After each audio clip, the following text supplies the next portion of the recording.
ഈ വർഷത്തെ ആറന്മുള വള്ളസദ്യ മറ്റു വർഷങ്ങളെ അപേക്ഷിച്ച് ഭംഗിയായിട്ട് പുരോഗമിച്ചുകൊണ്ടിരിക്കുകയാണ്. അപ്പോൾ ഇന്ന് ഈ നാമസങ്കീർത്തനത്തിൻ്റെ അവാർഡ് ദാനത്തിനും കൂടെയാണ് ഞാൻ വന്നത്. പിന്നെ സദ്യ കഴിക്കാനും. കഴിഞ്ഞ വർഷം ഉണ്ടായിരുന്ന പ്രശ്നങ്ങളൊന്നും ഇപ്പോൾ ഇല്ല. ഇപ്പോൾ ദേവസ്വം ബോർഡും അതുപോലെ തന്നെ പള്ളിയോട സേവാ സംഘവും സഹകരിച്ച് നല്ല ഭംഗിയായിട്ട് മുമ്പോട്ട് പോവുകയാണ്. നേരത്തെ തന്നെ നമ്മൾ 1-2 മീറ്റിങ്ങുകളൊക്കെ എടുത്ത് കൊച്ചു കൊച്ചു പ്രശ്നങ്ങളെല്ലാം പരിഹരിച്ച് പോയി. ഞങ്ങളുടെ ഒരു വള്ളം മുങ്ങിയിരുന്നു, ഒരു പള്ളിയോടം മുങ്ങിയിരുന്നു.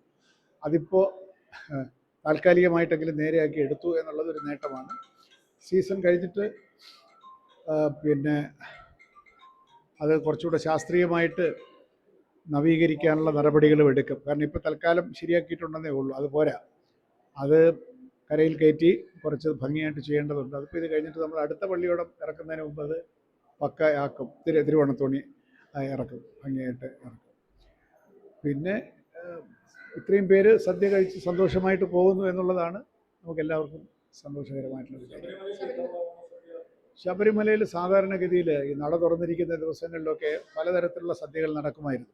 ഒന്ന് പോലീസ് നടത്തും, മറ്റൊന്ന് മേൽശാന്തിയുടെ വക ഒരു സദ്യ ഉണ്ടായിരുന്നു, പിന്നെ ദേവസ്വം ബോർഡിലെ ജീവനക്കാർ തന്നെ നടത്തും.